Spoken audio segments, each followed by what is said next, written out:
ஒரு நடிகரோட நடிப்பு பாதையை தொடும்போது அவங்களோட குரல் தான் அந்த கேரக்டரை முழுசா நம்ம மனசுக்குள்ள கடத்தும். ஆனா தியேட்டர்ல விசில் அடிச்சு கொண்டாடின பல மாஸ் ஹீரோக்கள் ஹீரோயின்களுக்கு பின்னாடி வேற ஒருத்தரோட உழைப்பும் குரல் மேஜிக்கும் ஒளிஞ்சிருக்கு. Ultimate dubbing magic part 2 video தான் இது.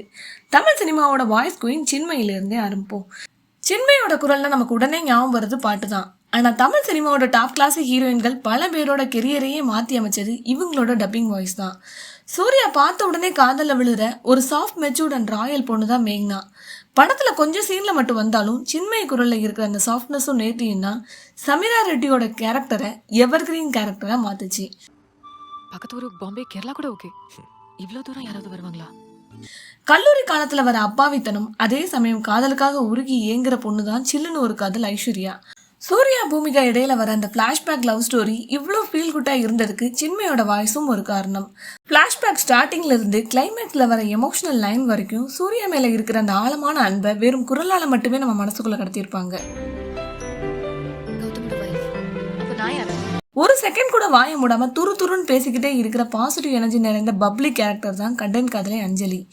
அது வரைக்கும் சாஃப்ட் வாய்ஸ் கொடுத்துட்டு இருந்த சின்மயி இந்த படத்துல ஃபாஸ்டா ஹை எனர்ஜியோட ட்ரெயின் வண்டி மாதிரி இடைவிடாம பேசியிருப்பாங்க. தமன்னாவோட கெரியர்லயே அந்த கேரக்டர் இவ்வளவு பெரிய ஹிட் ஆனதுக்கு சின்மயோட அந்த பபிள் வாய்ஸ் மாடுலேஷன் ஒரு முக்கியமான காரணம். சும்மா பயந்து ஓடாம ஒரு ஜேர்னலிஸ்டா சமூக மாற்றத்துக்காக ஆபத்துகளை எதிர்த்து போராடுற ஒரு போல்டான பொண்ணு தான் கோ மூவி ரேணுகா. கார்த்திகா ஸ்கிரீன்ல காமிச்ச கம்பீரத்துக்கு சின்மையோட அந்த ஸ்ட்ராங் வாய்ஸ் 100% செட் ஆனது. த்ரிஷாவோட கெரியர்லேயே ரொம்பவே கொண்டாடப்பட்ட விடிவி ஜெஸ்ஸி கேரக்டர் ஆகட்டும், 96 ஜானு கேரக்டர் ஆகட்டும், லியோ மூவில வர த்ரிஷா பேசின எல்லா வாய்ஸும் இவங்க தான் டப் பண்ணியிருப்பாங்க. பிடிவியில் அந்த வாய்ஸ்ல ஒரு மென்மை, 96ல இருந்த அந்த ஃபீல், லியோல அந்த மெச்சூரிட்டி, த்ரிஷாவோட ஸ்கிரீன் பிரசன்ஸுக்கு சின்மையோட குரல் 100% உயிர் கொடுத்துருக்கோம்.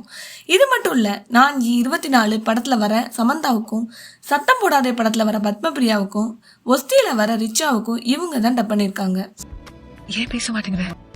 2 வருஷமா உன்னை டீஸ் பண்ணதுக்காக படிக்க படியா. அடுத்ததான் நம்ம பார்க்க போறது ரவீனா ரவி. குரல் வளம் இவங்களுக்கு ரத்தத்திலேயே ஊர்ன ஒண்ணு. இவங்களோட பாட்டி கண்ணூர் நாராயணி, அம்மா ஸ்ரீஜா தேவி. சமீபத்துல வந்த கட்டா குஸ்தி படத்துல ஹீரோயினுக்கு அம்மாவா நடிச்சிருப்பாங்க. இவங்களும் தமிழ், தெலுங்கு, மலையாளம், கன்னடம்னு 1000க்கும் மேற்பட்ட படங்கள்ல தூள் கலப்பின ஒரு லெஜெண்டரி டப்பிங் ஆர்டிஸ்ட். இவங்க முக்கியமா சைல்டு ஆர்டிஸ்டுக்கு அழகா டப் பண்ணி பேசி மாஸ் பண்ணிருப்பாங்க.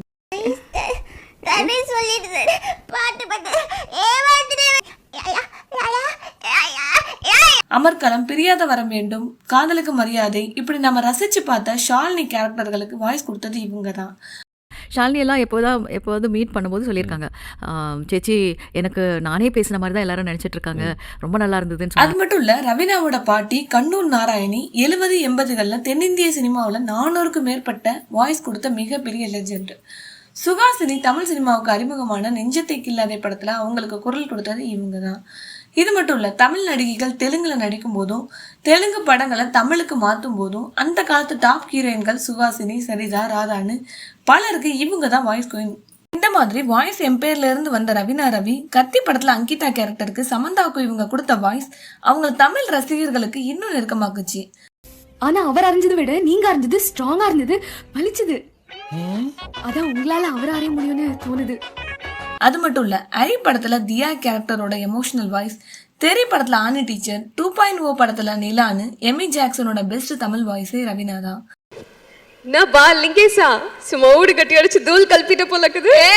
மாஸ்டர் படத்துல மாளவிகா மோகனன் பேசின அந்த சாஃப்ட் வாய்ஸ், இமைக்கா நொடிகள் படத்துல ராக்ஷி கண்ணா பேசின அந்த ரொமான்டிக் வாய்ஸ், ஜீவா ஈட்டி படத்துல ஸ்ரீதிவ்யாவுக்கு இயல்பான பொண்ணு வாய்ஸ்னு எல்லா காட்சிகளையும் தன் குரலாலே அழகாக்கியிருப்பாங்க. இது மட்டும் இல்ல, த்ரிஷாவுக்கு ராங்கி, காஜலுக்கு பாயும்புலி, பூஜா ஹெக்டே, கேத்ரின் தெரசா, அமலாபால்னு பெரிய பட்டாளமே இருக்கு. பொன்னியின் செல்வன் படம் பார்த்த எல்லாருக்கும் த்ரிஷாவோட அழகு எந்த அளவுக்கு பிடிச்சதோ அதே அளவுக்கு அவங்க பேசுற அந்த கம்பீரமான குரலும் மனசுல நின்று இருக்கும். அந்த மாசான குரலுக்கு பின்னாடி இருக்கிற நிஜமான சொந்தக்காரர் கிருத்திகா நெல்சன். மணிரத்னம் பொன்னியின் செல்வன் எடுக்கும்போது குந்தவை கேரக்டருக்கு குரல் கொடுக்க பல பேர்கிட்ட டெஸ்ட் எடுத்தா, ஆனா கிருத்திகா பேசின அந்த தெளிவான தமிழும் ராஜ கம்பீரம் தான் மணி சாருக்கு ரொம்ப பிடிச்சு போச்சு. PS1, PS2 2 படத்துலயும் த்ரிஷாவோட மேஜிக்கல் வாய்ஸ் இவங்க தான். தஞ்சை கோட்டையில் தான் மொத்த அழகையும் சேர்த்து வைப்பதாக கேள்விப்பட்டேன். அது மட்டும் இல்ல, கோ மூவி சரோ கேரக்டர், செக்கச்சி வந்த வானம் அதிதிக்கு, கடல் துளசிக்குன்னு பல முன்னணி ஹீரோயின்களுக்கு இவங்க தான் டப்பிங் பேசியிருப்பாங்க. இவங்க வெறும் டப்பிங் ஆர்டிஸ்ட் மட்டும் இல்லைங்க, பக்கா பாடலாசிரியரும் கூட. குரலாலும் சரி, எழுதுகிற பாட்டாலும் சரி, தமிழ் சினிமாவில் தனக்கென ஒரு தனி இடத்தை பிடிச்சவங்க தான் கிருத்திகா நெல்சன். தமிழ் சினிமாவில் வில்லி கேரக்டர்களுக்கு பேசுறது சாதாரண விஷயமே இல்லை. அதுலேயும் வல்லவன் படத்தில் ரீமாசன் கேரக்டர் ஒரு சைக்கோ வில்லி கேரக்டர். அந்த கோபம், வன்மம், சிரிப்பு, சைக்கோத்தனம்னு எல்லாத்தையும் தன் குரலால் மட்டுமே கொண்டு வந்திருப்பாங்க பிரமீளா. என்ன வேணான்னு தூக்கி போட்டு போனல, இப்ப உன்ன ஒருத்தி வேணான்னு தூக்கி போட்டுட்டா. கண்ணு மூடிட்டு கேட்டா அப்படியே கீதா கண்ணு முன்னாடி வந்து நிக்கிறாங்கன்னு சொல்ற அளவுக்கு அந்த கேரக்டருக்கு தன் குரலாலேயே உயிர் கொடுத்துருப்பாங்க. சினிமாவில் மட்டும் இல்லைங்க, 90s நம்ம வீடுகளில் ஓடின சன் டிவி சீரியல்களையும் இவங்களோட குரல் ராஜ்யம் தான். சன் டிவியில் all time black Bastar serial Metti Oli, அதில் வர லீலா கேரக்டருக்கு இவங்க தான் டப் பண்ணியிருப்பாங்க. இப்போ இந்த நிமிஷம் உங்க மனசுல என்ன தோணுது? மறைக்காம சொல்லுங்க பாப்போம். என்னங்க நீங்க கவிதையெல்லாம் கோட் பண்ணிட்டு 10ஆம் பசங்க தரமா பேசிட்டு இருக்கீங்க? அதே மாதிரி திருமதி செல்வம் சீரியல்ல வர அர்ச்சனா கேரக்டருக்கும் இவங்க தான் டப் பண்ணி அந்த கேரக்டரையே வேற லெவலுக்கு கொண்டு போயிருப்பாங்க. தமிழ் சினிமாவில் அனுஷ்காவுக்கு பொருத்தமான குரல்னா அது உமா மகேஸ்வரி குரல் தான்.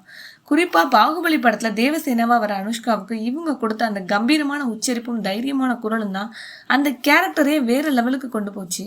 காட்டு மிராண்டி கூட்டம் கூட இப்படி ஒரு சட்டத்தை தீட்டாது.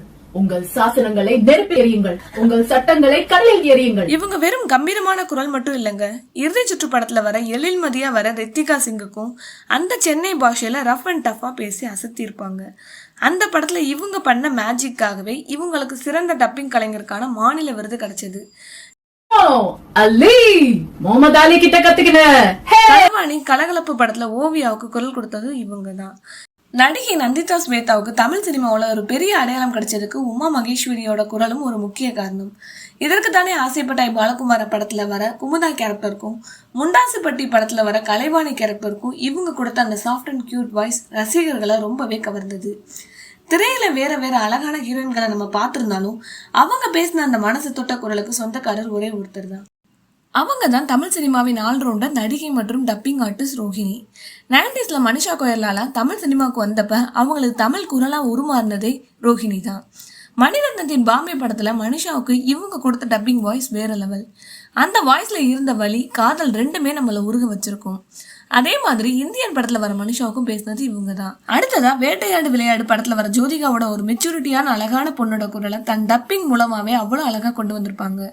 அது மட்டும் இல்ல, ராவணன் படத்துல வர ஐஸ்வர்யா ராய் கேரக்டருக்கும் இவங்க தான் கெத்தான குரல் கொடுத்திருப்பாங்க. அங்க 14 நாள் எப்படியோ உயிரை காப்பாத்திட்டேன். உங்க 10 கேவலமான வார்த்தையில செத்து போயிடு. 2011 தனுஷ் நடிச்சு வெளியான மாப்பிள்ளை படத்துல மனுஷாவுக்கு கெத்தான குரல் கொடுத்திருப்பாங்க. டிவோர்ஸ் பத்திரத்துல கையெழுத்து போட்டுட்டு என் பொண்ணை விட்டுட்டு போறதுக்கு எவ்வளவு வேணும்னு கேட்டேன். ரோஹிணி வெறும் டப்பிங் ஆர்டிஸ்ட் மட்டும் கிடையாதுங்க. மகளிர் மட்டும் படத்துல இருந்து பாகுபலி பிரபாஸோட வளர்ப்பு தாய் வரைக்கும் எல்லா கேரக்டர்லயும் தன் நடிப்பால மிரட்டியிருப்பாங்க. மணிரத்னத்தின் பிரம்மாண்ட படைப்பான பொன்னியின் செல்வன் 1 and 2 படத்துல ஐஸ்வர்யா ராயோட நந்தினி கேரக்டருக்கு தீபா வெங்கட் தான் குரல் கொடுத்திருப்பாங்க. அந்த சூழ்ச்சி, வன்மம், அழகு கலந்த கெத்தான குரலை கொடுத்த தியேட்டரே மிரள வச்சாங்க தீபா வெங்கட்ட.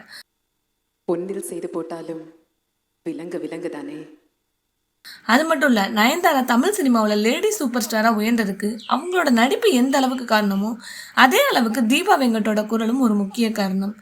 ராஜா ராணி ரெஜினா, தனி ஒருவன் மகிமா, பிகில், அறம், மாயானு நயன்தாராவோட 90% ஹிட் படங்களுக்கு இவங்க தான் மாஸ் வாய்ஸா. ஆத்திர வேற சும்மா இல்லாம ஜான கட்டிக்கிறியா அம்மா கட்டிக்கிறியா குத்தம் உள்ள நெஞ்சு குறுகுனே ஆயிடுதுல. மணிரத்னம் இயக்கத்துல கன்னத்தில் முத்தமிட்டால் படத்துல சிம்ரனுக்கு அற்புதமா டப்பிங் பேசி டப்பிங் ஆர்டிஸ்ட்கான ஸ்டேட் அவார்டு வாங்கியிருக்காங்க. உன்னை கல்யாணம் பண்ணிக்கிறதுக்காக 1 வருஷமா காத்துக்கிட்டு இருக்கேன். அந்த சின்ன பொண்ணை பார்த்ததுக்கு அப்புறமா தான் உனக்கு மேல ஆசை வந்ததா? நான் என்ன இலவசைனேப்பா. அப்புறம் ஜோதிகாவோட மாஸ் ரீஎன்ட்ரி படமான 36 வயது நிலை வசந்தி கேரக்டருக்கும் தெய்வ திருமகள் அனுஷ்காவுக்கும் இவங்க கொடுத்த டப்பிங் கிளாஸா இருக்கும். டப்பிங் மட்டும் இல்லைங்க, 90s கிட்ஸ் யாருமே இவங்களோட முகத்தை மறக்க முடியாது. சன் டிவியோட ஆல் டைம் பிளாக் பஸ்டர் சீரியலான சித்தியில ஜிஜியா வந்து நம்ம எல்லார் மனசையும் கொள்ளையடிச்சிருப்பாங்க. அதுக்கப்புறம் கோலங்கள் சீரியல்ல தேவயானி கூட உஷாவா நடிச்சு சின்ன திரையில கலக்கியிருப்பாங்க. ஜெயம் படத்துல சதா பேசின இந்த ஒற்றை டயலாக கேட்டு உருகாத 90s கிட்ஸே இருக்க முடியாது. சதா மட்டும் இல்லைங்க, மீரா ஜாஸ்மின், ஐஸ்வர்யா ராய், ஹன்சிகானு இவங்களுக்கு பின்னாடி இருந்து தன் கியூட்டான குரலால நம்ம எல்லாரையும் கட்டி போட்டவர் தான் சவிதா. பிரம்மாண்ட இயக்குனர் சங்கர் படமான ஜீன்ஸ் படத்துல உலகளகை ஐஸ்வர்யா ராய்க்கு தமிழ்ல டப்பிங் பேசி தன் பயணத்தை வேற லெவலுக்கு கொண்டு போனாங்க. யூஸ் பண்றதில்லை. தலைக்கு சீயக்காய், முகத்துக்கு பைத்தமாவு, உடம்புக்கு கடலை மாவு. அதுக்கப்புறம் ஜெயம் படத்துல சதாவுக்கு இவங்க கொடுத்த அந்த போயா டயலாக் மாஸ் ஹிட். சண்டைக்கோழி படத்துல மீரா ஜாஸ்மினோட அந்த வாழ்த்தனமான கிராமத்து பேச்சுக்கு இவங்க கொடுத்த வாய்ஸ் மாடுலேஷன் அந்த கேரக்டரே வேற லெவலுக்கு கொண்டு போச்சு. நடிகை சிம்ரனுக்கு பஞ்சதந்திரம், பிதாமகன் படங்கள்ல டப்பிங் பேசினது இவங்க தான். காதலிச்சவளே 43 தூக்க மாத்திரேனா கல்யாணம் பண்ணிக்கிட்டவ. அப்புறம் ஹன்சிகாவோட பப்ளி லுக் ஏத்த மாதிரி எங்கேயும் காதல், போகன் படங்கள்லயும் தனுஷோட விஐபி படத்துல அமலாபாலுக்கு இந்த இயல்பான கியூட்டான குரல் கொடுத்ததும் சவிதா ராதாகிருஷ்ணன் தான். இவங்களோட இந்த அசாத்தியமான திறமைக்காக 4 முறை சிறந்த டப்பிங் கலைஞருக்கான ஸ்டேட் அவார்டை தட்டி தூக்கியிருக்காங்க. சார் இல்ல சார் எதுக்கு சார் நிறுத்துறீங்க? தனி அடிக்கல சார், ஊதுமா ஜூஸ் நினைச்சேன். தமிழ் சினிமாவில் எத்தனையோ டப்பிங் ஆர்டிஸ்ட்களை பார்த்திருப்போம். ஆனா அம்மா தன் இனிமையான குரலால பல வருஷமா கதாநாயகிகளை ஆட்டி படைக்கும் போது அவங்க பொண்ணு தன் எமோஷனல் டப்பிங்கால சின்ன சின்ன கேரக்டர்களுக்கு உயிர் கொடுக்கறது செம்ம கெத்தான காம்போ தான். ஆமாங்க, சவிதா ராதாகிருஷ்ணன் பொண்ணு தான் அக்ஷயா. தெய்வ திருமகள் படத்துல பேபி சாராவுக்கு கியூட்டான டப்பிங் பேசினது மட்டும் இல்லாம விஸ்வாசம் படத்துல அஜித்தின் மகளா நடிச்ச அனிகாவுக்கும் எமோஷனலா அல்டிமேட்டா டப்பிங் பேசி கொடுத்துருப்பாங்க. சேசிங் சீன், அழுகை, பயம் கலந்த குரல், குறிப்பா ஒரே மாதிரி அழாம ஒவ்வொரு இடத்துலயும் வேரியேஷன் காட்டி உண்மையாவே அழுது டப்பிங் பேசி நம்ம எல்லாரையும் ஃபீல் பண்ண வச்சிருப்பாங்க. துரையங்கா, நீங்க நல்லா என்கரேஜ் பண்றீங்க. இதே மாதிரி ஃபைனல்ஸ்ல என்கரேஜ் பண்ணோம். ஓகே. திரையில நம்ம பாக்குற ஹீரோயின்களோட அழகு, கெத்து, கோபம், காதல், அழுகைன்னு எல்லா எமோஷனுக்கும் பின்னாடி இருந்து தன்னோட குரலால அந்த கேரக்டர்களுக்கு உயிர் கொடுக்கறவங்க தான் இந்த டப்பிங் ஆர்டிஸ்ட். இவங்க வெறும் டப்பிங் பேசுறவங்க மட்டும் இல்லைங்க, திரைக்கு பின்னாடி இருந்து தமிழ் சினிமாவின் வெற்றியை தீர்மானிக்கிற நிஜமான மாயாஜால கலைஞர்கள். இதுல எந்த டப்பிங் ஆர்டிஸ்ட் உங்களுக்கு பிடிக்குன்னு மறக்காம கமெண்ட் பண்ணுங்க.